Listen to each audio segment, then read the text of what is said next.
All right, well, let's move on with it. We've got so many talks to get through today. I kind of don't want to spend too much time in between trying to tell any stories or anything. So let's just get straight onto it. Our next speaker is very, very influential in the Bitcoin Cash community. Emergent Reasons, otherwise known as The General. He's co-founder of General Protocols and was heavily involved in BCHN and also the creation of Flipstarter, which, as we were hearing about earlier today, has made a huge impact on the scene. Really can't be understated. He's a perpetual voice of reason and stability. Has been around, been in a lot of wars. I think that's part of why he got the name, and he always comes out a winner in the end. So representing Japan, we have John Nieri with his talk, Protect Your Stack.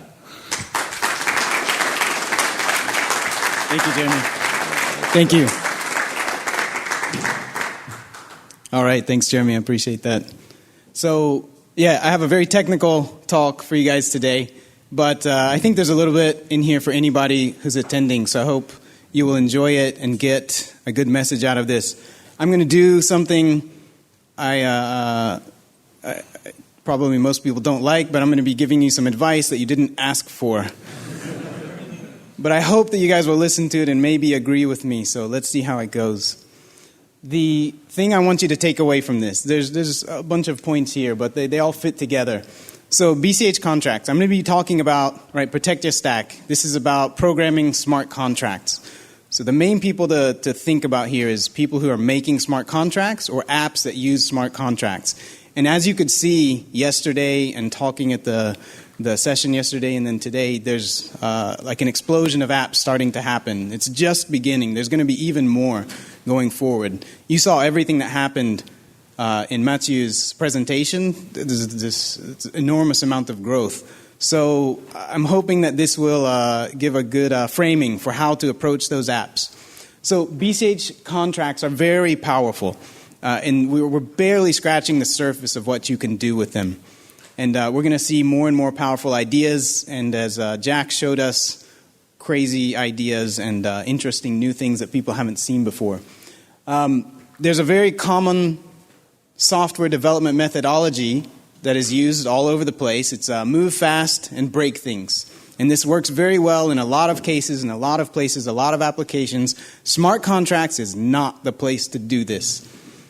So I'm going to show you why it's not the place to do that and how to do better.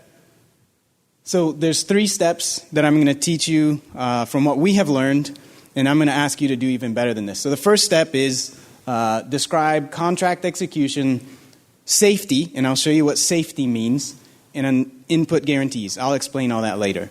Once you've done all that, you confirm in a formal way, as formally as you can, whether by hand or with some tools, that your input guarantees ensure safety. I'll show you what that means. And at the end, you have to actually document your safety and your guarantees into a library or some way, specification that lets the whole world use your contract in a safe way. So why should you listen to this? We have the AnyHedge contract, which maybe you guys saw yesterday, and this has dealt with, this is old number. Since I made these slides, it's already up to almost 400,000 BCH of contracts, and not one of these has failed or fallen apart.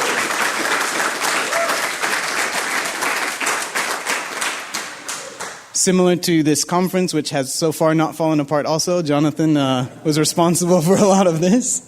So thank you, Jonathan.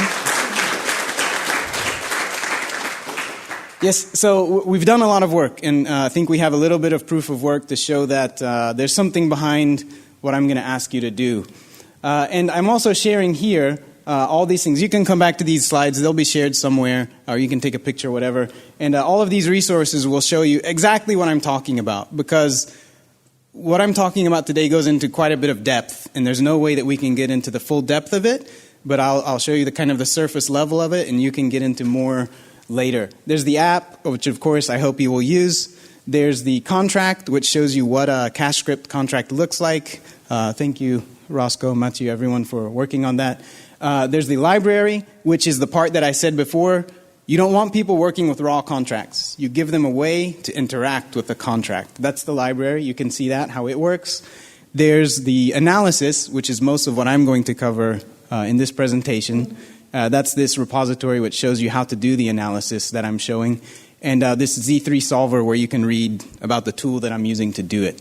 And a special shout out down here to Tobias Ruck, who introduced me to Z3 and all of this kind of thought process several years ago. So thank you to him for introducing us. So I want you to do better than this also. I don't want you to think that I'm trying to tell you the right way to do things. I'm trying to tell you a good way to do things. And I'm absolutely sure that other people will do better than me, better than we have done. So please listen to this, think about it carefully, and then go to bitcoincashresearch.org, go on development forums, wherever it is, talk about it, try to find your own way, and let's keep getting better at all of this. So getting on to the first point, move fast and break things works excellent, works very well in many places, like I said, but when we're talking about money, in custodial systems with money also, you can still move fast and break things in a lot of cases because those systems can be erased. You make a mistake, you send the wrong money to the wrong person, whatever it is you do, a lot of those mistakes can just be wiped out and say, that didn't happen. But Bitcoin, of course, is an immutable ledger. Once you make a mistake, once you've locked up somebody's money, you don't get to undo that. And trust is something that is lost very easily. It's very hard to build trust. It's exponentially easier to lose trust. So take this stuff seriously when you're dealing with people's money. To make this more specific, these are real examples. I don't have the transactions here, but these are real examples. You can have a contract that does some kind of calculation. Two people are doing a deal, and the end result of it is, okay, we're going to pay Bob 15 Satoshis, right? 0.000 whatever, 15 BCH. That's not possible. That's not going to work. This contract has decided something that it needs to pay out, and this isn't possible because the network is not going to relay this. 15 isn't enough. There's a minimum limit for outputs. So your contract has now frozen somebody's money, and their money is stuck in there. In this case, you can actually pay a miner to say, like, hey, we screwed up. Could you help us out? And the miner could actually solve this one. But the second one, a miner can't help you here. Your contract does something silly, calculates a minus 15 sats output, and your user's funds are frozen forever. They're never coming out of there.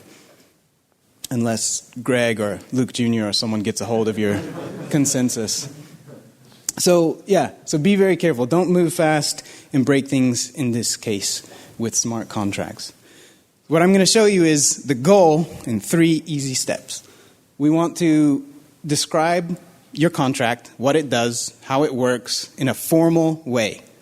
And I'll show you. After you've described it, this is the description here, the input guarantees, contract execution, and safety. And once you've described it, then you need to use some kind of formal analysis to say, yeah, what you said is true, that the way that you've set things up is safe, is actually true. So you use a formal analysis tool to confirm that works. And the third part is, as we discussed, you put it into a library, you put it into a specification so that everyone can use it in a safe way. Here's where we get into the tech part, so enjoy.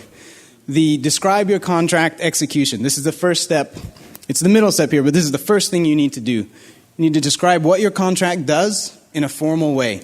So really, it's not that complicated.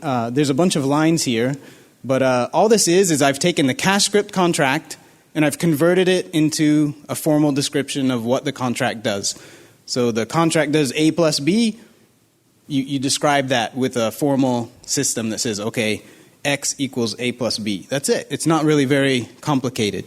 You just have to describe what your contract does using the formal language. That's it. So you describe your contract. Yes. So after you've described the contract, this is the really where you're starting to get harder in the steps, what you need to do. You describe, what does safety mean? for your contract. Just a minute ago I showed you, you do the wrong thing and you pay out 15, failed. You pay out minus 15, jail. So here's an example here that I've shown. Dust must be, so short sats out. This is like saying the payout to the user. In any hedge contract, there's a short side and a long side. The payout to the short side must be between dust and some maximum amount. Like if you're going to say, maximum amount is 1,000 BCH in a contract or 10,000 BCH. It has to be between those two numbers. That's it. You just got to describe what does safety mean for that. If this number goes down to 15, then my system should say, that's not safe. You've done something wrong. That shouldn't be possible. If you allow this input, then you're not going to be able to ensure safety. You're not going to be able to achieve that goal of guaranteeing that this contract always works. And there's other rules here. The long side has the same rule. The price that you get, you do some processing on the price, and then it has to be between a minimum price and a maximum price. So whatever price you get, it can't ever go outside of that range. If it does, if something you've done in your contract allows that to happen, you've failed. There's a lot of ways to fail here. So this is safety. You have to describe at every level. Now, one thing that you can't see here, but you'll see if you go into the to the validator library that I've shared with you, every step means you can't just look at the beginning and the end of the contract. You have to literally go through every step of the contract execution and make sure you think, okay, when it adds these two numbers, what is the restrictions on this one and this one? And what's the restrictions on the output? You have to think very carefully about every single step. And it's not very complicated, but you have to think about it. And you have to actually work it all out and come up with what safety means at every step. Because if your input, and you have some formula, and then the output, if the input and the output look safe, okay, fine. But in the intermediate part, maybe you overflow an integer or something in the middle part. So the end result was safe, but in the middle there was one little thing that didn't go according to the virtual machine limits. Your whole contract is broken, right? It's not safe anymore. So you have to look at every step. So we've described what the contract does. We've described everything from the beginning to the end, every step. What does it mean for every step to be safe? The last part, and this part is very open-ended. You can do a kind of formal analysis to come up with it, or you can do it by hand. You can just kind of intuit what it means, but you have to describe, what am I going to guarantee when people use my library or this contract? What do I need to guarantee in order for all this to work? So an example here is the start price. So start price is that you have to have something, you say start price is there. It has to be between the minimum price, high liquidation price has to be there, and the maximum is the max price. So this is just a simple relationship that you have to make sure is true. And if anybody uses your system and they try to make a contract, hey, so the start price is going to be -5, and the minimum price is 0 or 1, it says, no, stop. Don't make this contract. That's not a valid way to use this contract. So the contract by itself can't be safe. You have to make sure to have this layer of input guarantees that makes the usage of your contract safe. So once you've done all these three parts, you said, what does your contract do? What does it mean to be safe? And what guarantees am I going to provide? You provide these three parts, and you throw them into a box, the Z3 system or whatever it is that you want to use. I'm sure there's other ways to do it.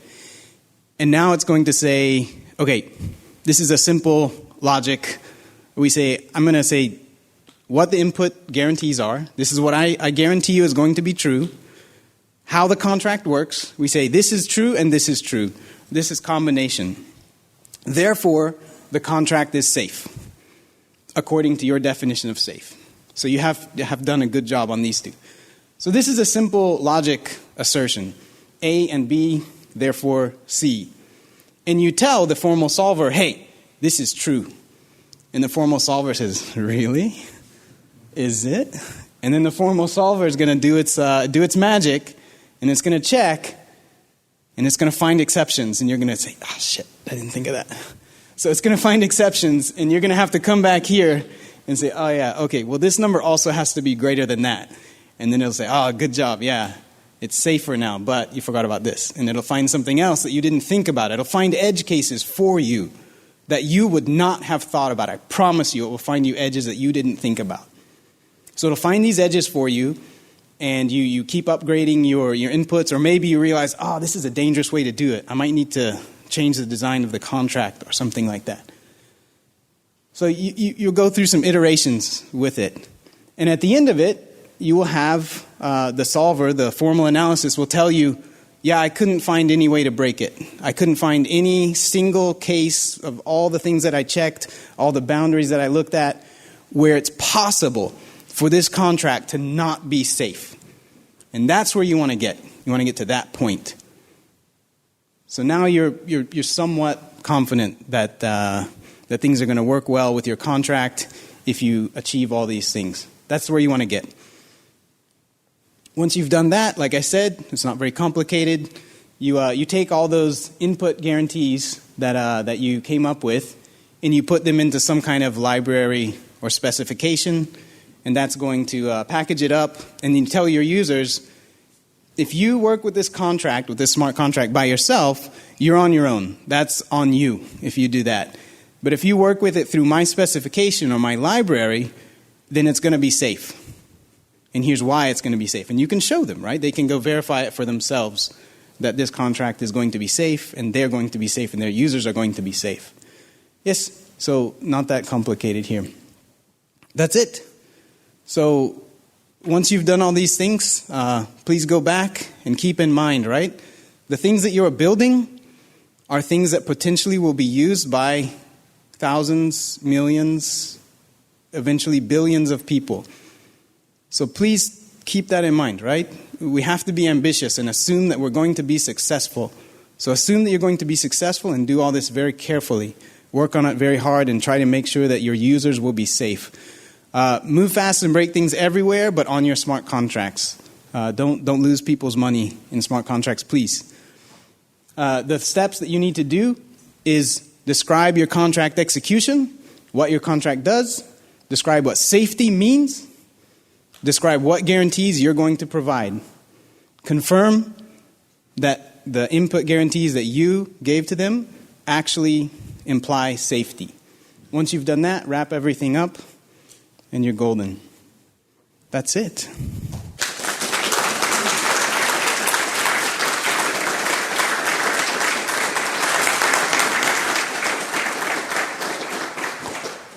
Do we have any questions? Yes.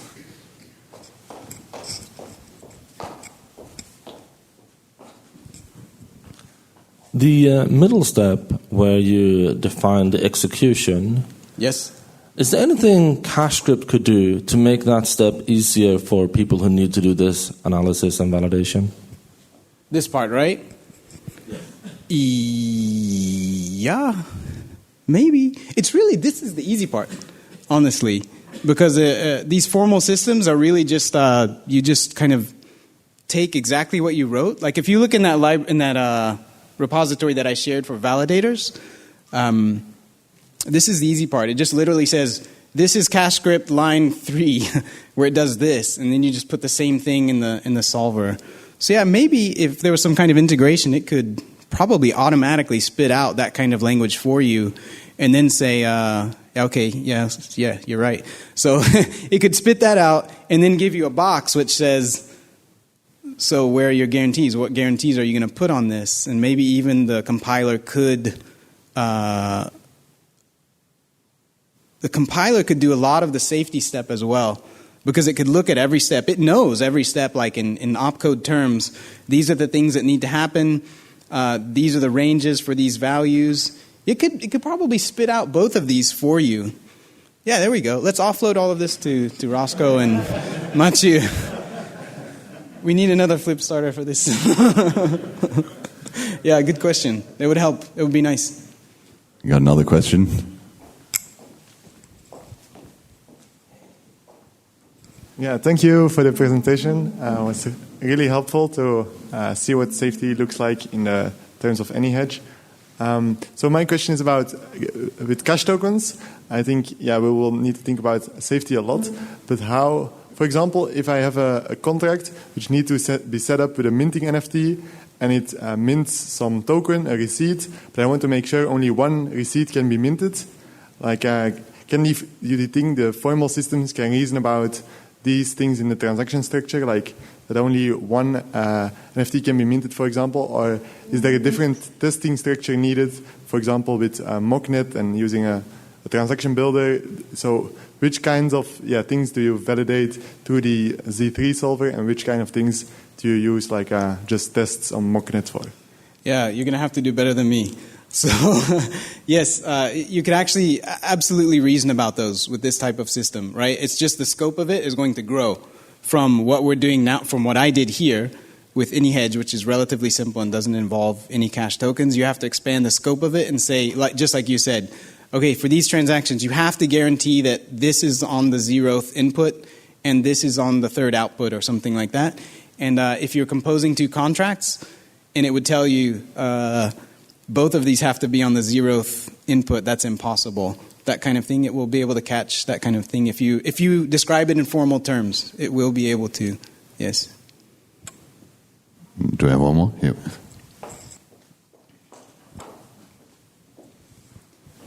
Did you learn about the need for the safety system the hard way? Is there a backstory? Not really. There's an unlimited number of 5-cent contracts that have just strewn across the BCH blockchain as we were learning how to make all this. But we knew from the beginning that this was very important. And I have done all this by hand before I learned how to do it with a formal solver. So I have pages and pages of where I've described every step of a contract, every boundary at every step of the contract, and then you backpropagate those from the end back to the beginning and how they all interact. Yeah, pages and pages of it. So we did a lot of this from the beginning, but this makes it infinitely easier to do. Yes. Thank you for all that work, especially the by hand part. Some of us were made to read it. Anyway, I just want to add one thing. Like having AnyHedge as a starting point was actually kind of a lower bar because AnyHedge contracts are independent. Like each one is independent. So you can guarantee the inputs on the library level, and if someone don't want to follow the library and the spec, then they screw up their own money, right? It gets even worse if you try to pull all your liquidity onto one UTXO, and then you interact with it, it results in another one UTXO. Then if somebody screw up, they screw up the entire pot. Mm-hmm. So you will need to find some way to enforce it in script, and that gets even worse. So good luck.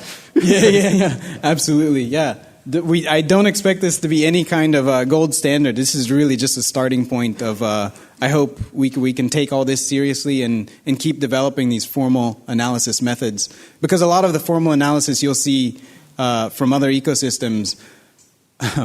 When I looked into it, a lot of what they called formal analysis was not formal analysis. It was pretty shallow in EVM. I'm sure there's people who do extremely deep level work, like better than this, but a lot of what I saw was not at all formal analysis. So yeah, I'm hoping that we get off to a good start and start on a very good foot. I have a question, which is, this system that you're describing is obviously very mathematical and programmatic, but is there potentially some use case for this for people who aren't developers? So let's say I want to run a conference, right? And I can use sort of a similar system of steps to reason through and guarantee as best as I'm able that every step can't fail, that I have backups in all the right places that I need, and maybe somebody else is the prover software that has to check my work, or maybe a pool of people. Is there a way we could even do it on Bitcoin Cash research? Somebody can post something and other people can critique, here's where you're missing something. Yeah, with the specific things that I'm using here, maybe not, but just as a general rule of us applying these kind of rigorous ideas and just being rigorous in general with each other, right? Like a bit of a scientific method on having high expectations. I think that's going to go a very long way, and BCH ecosystem has already started there with, we've got a lot of high expectations. So yeah, I don't think it would apply directly, but the general approach of doing things carefully and doing things well, I think will translate to a lot of different places. All right, we got one more question.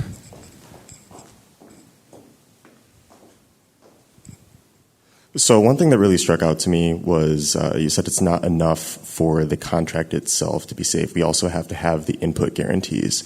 Now, at the same time, you were saying that intuition is one of the best ways to make those input, to guess those input guarantees, but you also said analysis. So in terms of the analysis, what kind of steps can we take to make sure that we're realizing the full scope of those guarantees? So I'm not sure if I got exactly the question, but what I hear is how can you make sure that the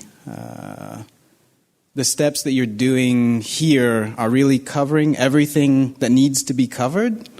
Yeah, that comes from doing this step well. Like, for example, with any hedge contract, with the one that you can see in the repository, I don't cover every step of the contract. So, for example, there's things about public key.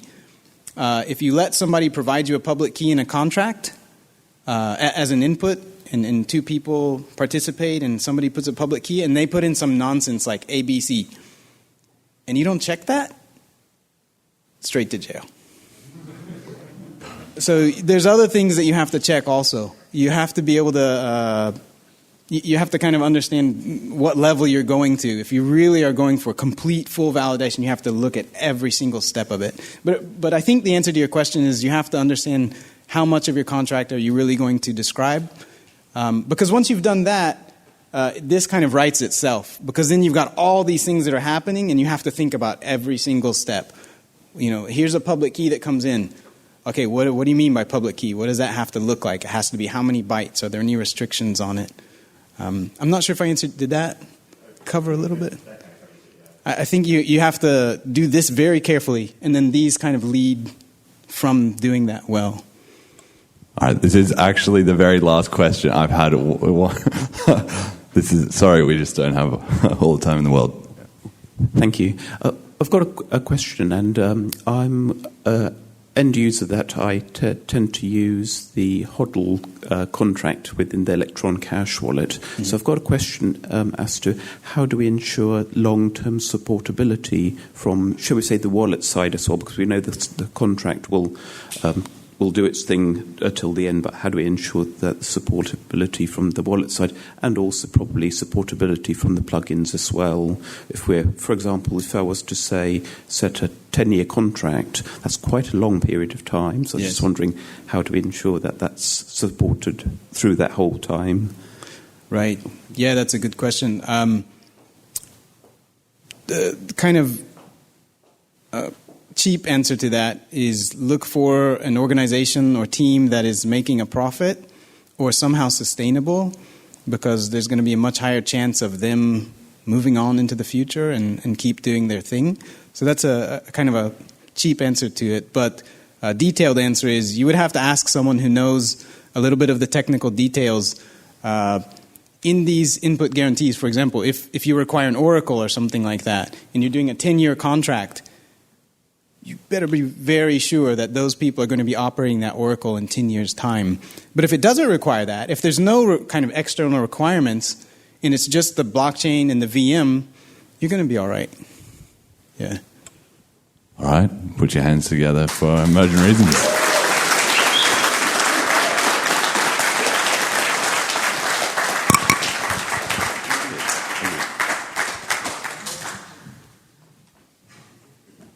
All right, well, that's amazing to see. We have so many questions. We don't even have time for them, but John will be around, and I'm sure anyone can catch him with anything that we didn't get to.